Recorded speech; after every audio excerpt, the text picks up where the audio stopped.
les morts au cinéma. Certaines peuvent être très douloureuses, traumatisantes et voire même nous tirer quelques larmes. Puis il y a les autres morts, qui peuvent nous marquer aussi, attention, mais pas pour les mêmes raisons. Aujourd'hui, j'ai voulu me pencher sur les pires morts du cinéma, vraiment celles qui prêtent plus au rire qu'au sanglot. Et vraiment, restez bien jusqu'à la fin, parce qu'il y a du lourd.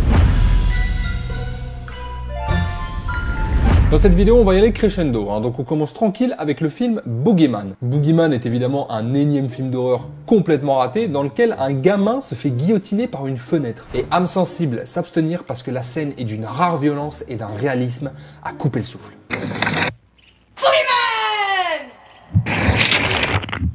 Mais ça, vraiment, dites-vous que c'est bidon, On commence tranquille la vidéo, voilà, j'ai pas envie de vous brusquer trop vite, tout simplement. Quoi ? Vous voulez du lourd là, d'entrée de jeu? Ok, pas de souci. Est-ce que vous connaissez le film Karate Girl? Non? Eh ben, restez dans votre ignorance. Vraiment, ne vous aventurez surtout pas dans les méandres de ce film, sous peine de tomber sur des scènes comme celle-ci.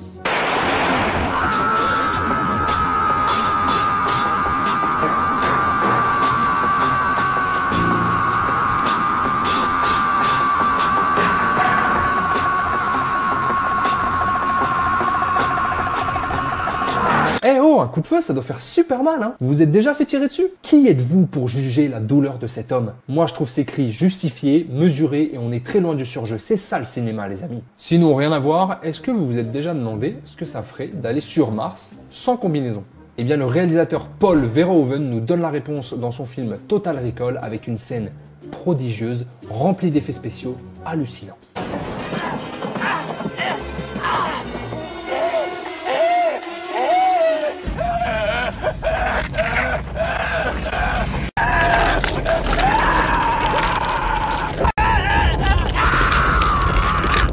Voilà, donc faites attention à ne surtout pas oublier votre combinaison lorsque vous sortez sur Mars. C'est un conseil d'ami que je vous donne. Et faites aussi attention lorsque vous achetez une canette dans un distributeur automatique. Vous savez, avec l'avancée technologique, les machines commencent à se retourner contre nous, enfin bref, tout ça c'est pas un mythe.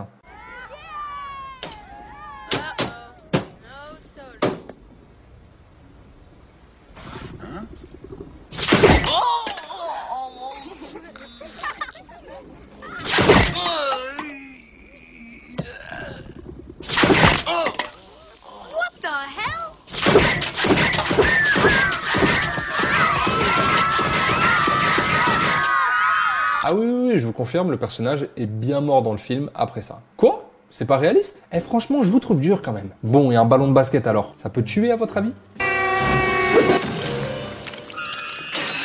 Là, y a pas de doute, elle est bien morte. Alors canette c'est fait, ballon de basket c'est fait. Ah oui, est-ce que vous avez déjà bouffé du gaz comprimé? Bon, si vous êtes en mesure de répondre à cette question, c'est que normalement vous l'avez jamais fait. Mais voici une mort épique qui se chargera de vous montrer les conséquences.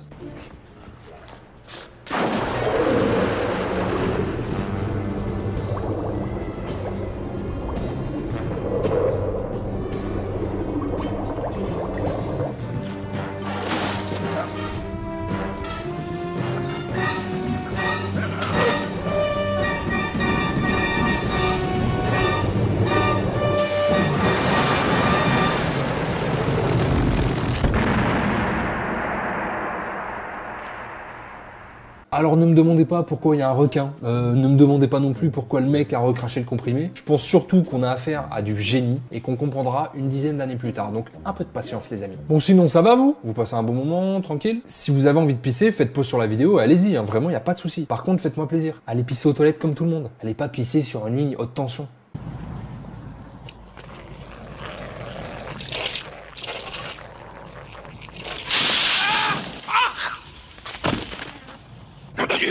Bon là, c'est pas tant la mort que je trouve drôle, c'est plutôt la réaction de sa femme. Écoutez bien. C'est bien la première fois qu'il fait des étincelles avec sa bite. La vie sexuelle de cette dame ne sera visiblement pas en deuil. Bon, j'avoue, j'ai abordé que des navets jusqu'à présent, c'est un peu petit de ma part. Mais en réalité, il n'y a même pas besoin d'être un vieux film turc éclaté pour rater ces scènes de mort. Non, messieurs, dames, il existe aussi des films que vous et moi connaissons très bien et devant lesquels on n'a pas pu s'empêcher de lâcher un petit sourire lors de la mort de certains personnages. Ou de s'offusquer. Ça dépend de votre degré d'implication devant le film. Et d'ailleurs, il y a une mort complètement ratée que je suis sûr que vous avez tous.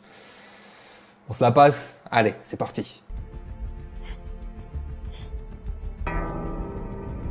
Ma pauvre Marion, ça arrive même aux meilleurs, t'en fais pas. Bon après il reste toujours ce fameux débat de est-ce que Nolan avait une meilleure prise en stock? Pourquoi est-ce qu'il a gardé cette prise-là? Bah tout comme vous, je n'ai pas la réponse. Et il y a une autre question à laquelle j'ai pas de réponse, c'est pourquoi Samuel Jackson et Dwayne Johnson sont si débiles dans Very Bad Cops. Parce qu'après avoir coursé des bandits, Samuel et Dwayne se retrouvent au sommet d'un building, duquel ils vont sauter puisqu'ils sont persuadés de pouvoir arriver en bas sans encombre. Tu penses à ce que je pense, mon pote?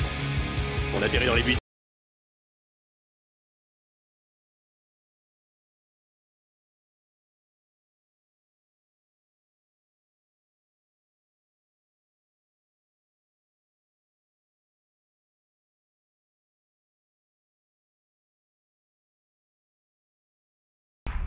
Avec une police comme ça, n'ayez crainte, nous sommes tous en sécurité, messieurs dames. À l'inverse de Sonny dans Le Parrain qui lui s'est bien fait baiser.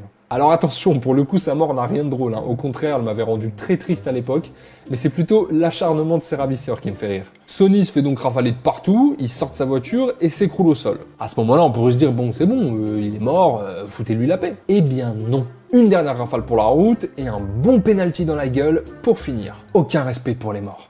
Voilà messieurs dames, c'est la fin de cette vidéo, j'espère qu'elle vous aura plu. C'est un petit format plus court, plus tranquille que je voulais tenter, parce que bon, les morts au cinéma, c'est quand même quelque chose. D'ailleurs, si vous avez des morts en tête, donnez-les en commentaire et je ferai peut-être un épisode 2. N'oubliez pas non plus de vous abonner, de liker et de partager la vidéo, sinon vous allez mourir d'une des manières qu'on vient d'aborder là. C'est à vous de voir. Sur ce, moi je vous dis à la prochaine l'équipe, on est en bleu.